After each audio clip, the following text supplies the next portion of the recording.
cases. It is always sad to learn of missing children as the most vulnerable and innocent wander away into the abyss or are taken against their will. We hope to find these children, but the unfortunate reality is that many of these cases, the child's case outlives the parent's time with their children several times over. Here are 5 of Ontario's oldest cases of missing children that remain unsolved.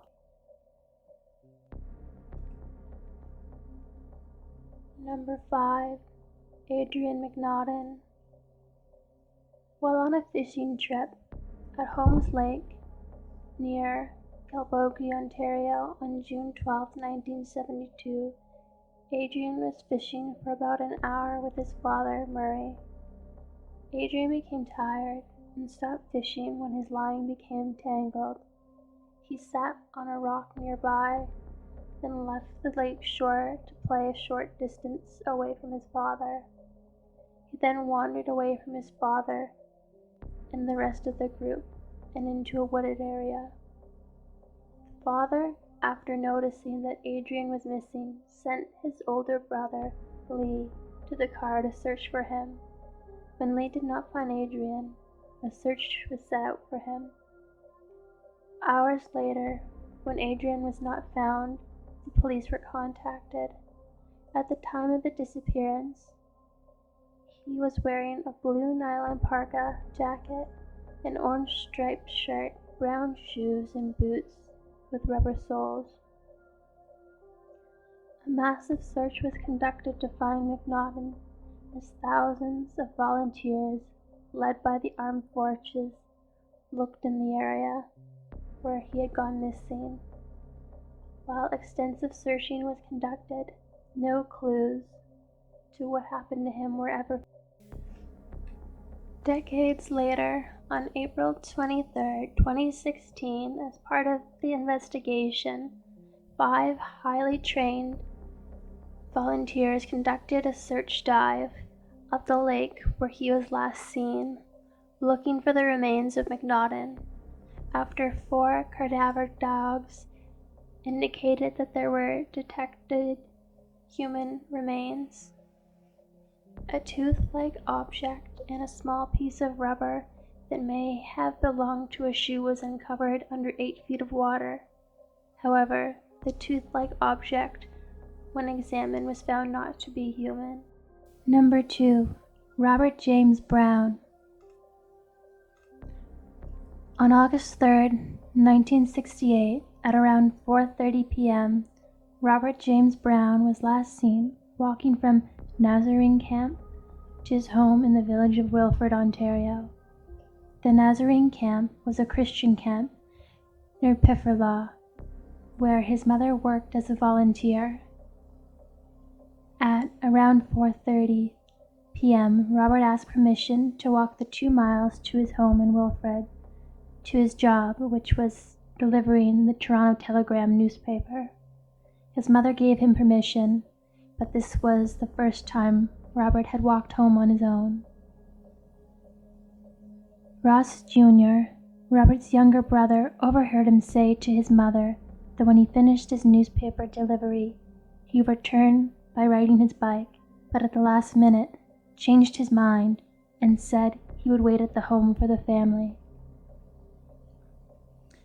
At around supper time, after Robert's father asked about Robert's whereabouts, he went to where the paper was left to find the stack of papers was still on the curb where they had been dropped off by the delivery truck. Robert's father and brother then began to look for him. Unable to find Robert, the OPP and air, land, and water searches were conducted without any luck or trace of the boy.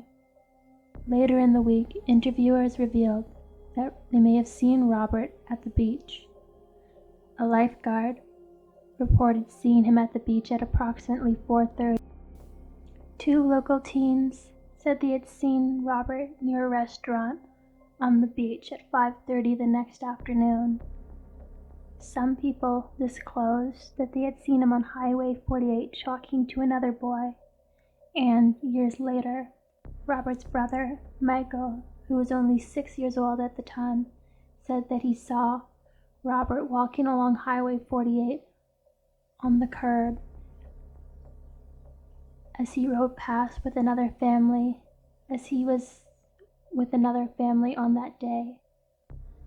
Also, on Friday, August 2nd, Robert had gone on a date with a girl named Tony, who was at a ward to the Children's Aid Society, to a carnival which was put on by the local Lions Club, and had returned home after midnight.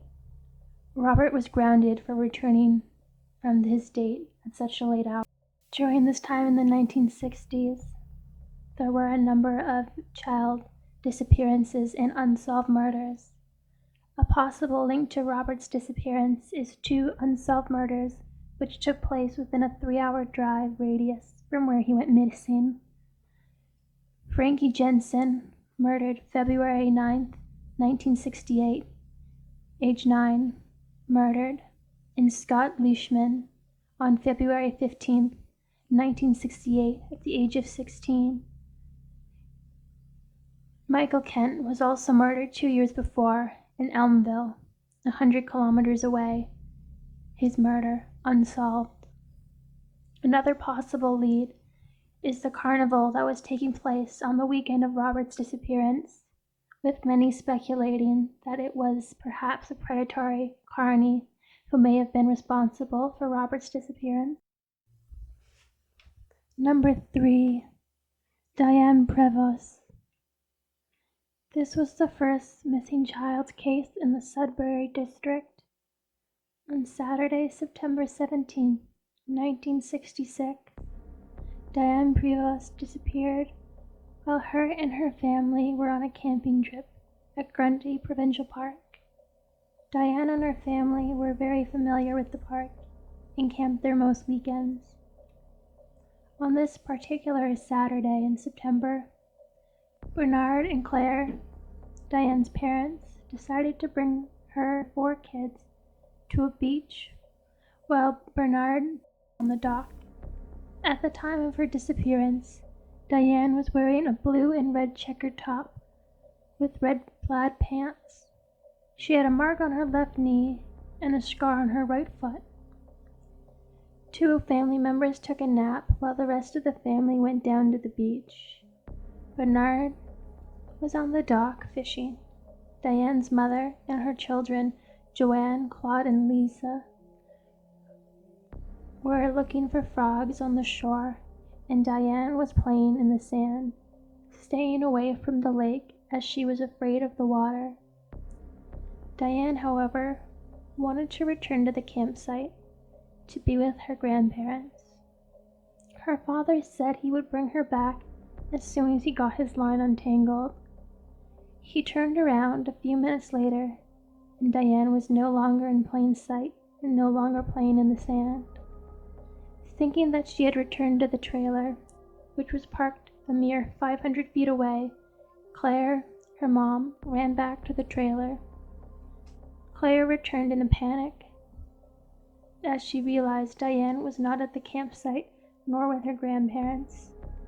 After an extensive search was conducted by the family, police were soon contacted, and an extensive search took place of the land and water in the park for several days. During the search, the park's gates were left open despite the parents' wishes, fearing that somebody could take off with their child in the meantime. This next case is one of the more highly publicized cases on the list. Noreen Ann Greenlee was just 13 when she went missing on September 14, 1963, in Bowmanville, Ontario. She was the 3rd of Harvey and Nadine Greenlee's 7 children. Noreen had spent the evening in Bowmanville with her best friend, Bonnie Wilkins, and Bonnie's boyfriend, Gary Woolner. The kids had enjoyed some bowling, at Liberty Bowl and some dinner, and were walking towards Bonnie's house on Waverly Road when they parted ways. Noreen crossed the street in order to catch the King Street bus home to her family's house in Maple Grove. However, she was never picked up by the bus and never returned home. As alarm over the girl's disappearance grew, the community she lived in took action. Ground searches involving hundreds and hundreds of people took place. Workers from Goodyear, Duplat, and General Motors also gave help in their time dedicated to the search. A K-9 team was called in and an aerial search was conducted. The mayor of Bowmanville, Ivan Hobbs, pledged a $1,000 reward for information.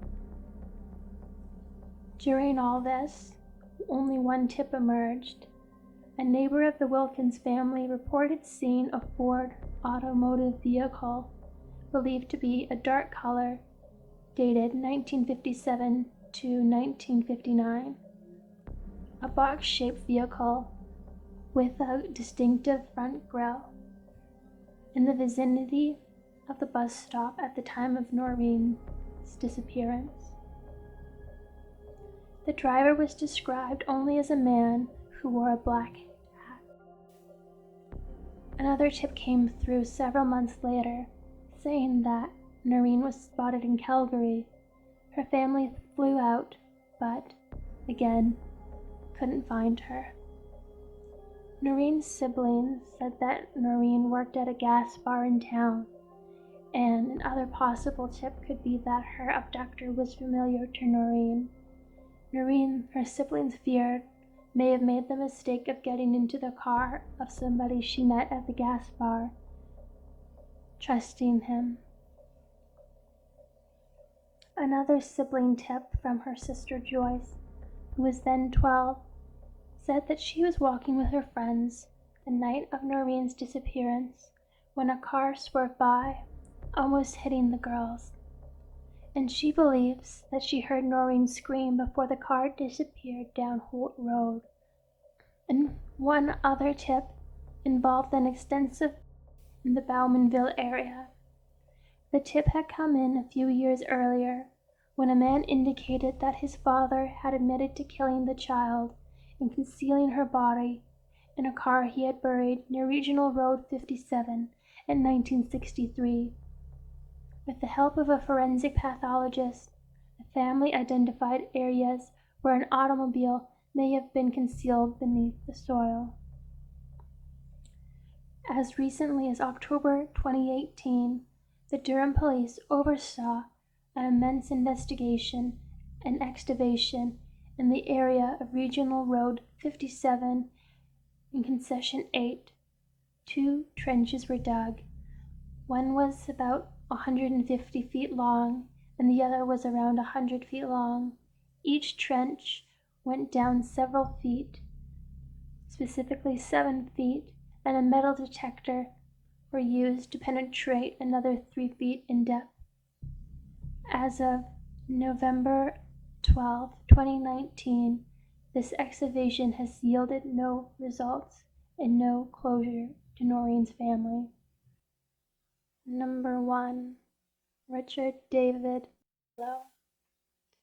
On the evening of July 18th, 1944, Richard Marlowe went missing and has never been found, nor his body recovered.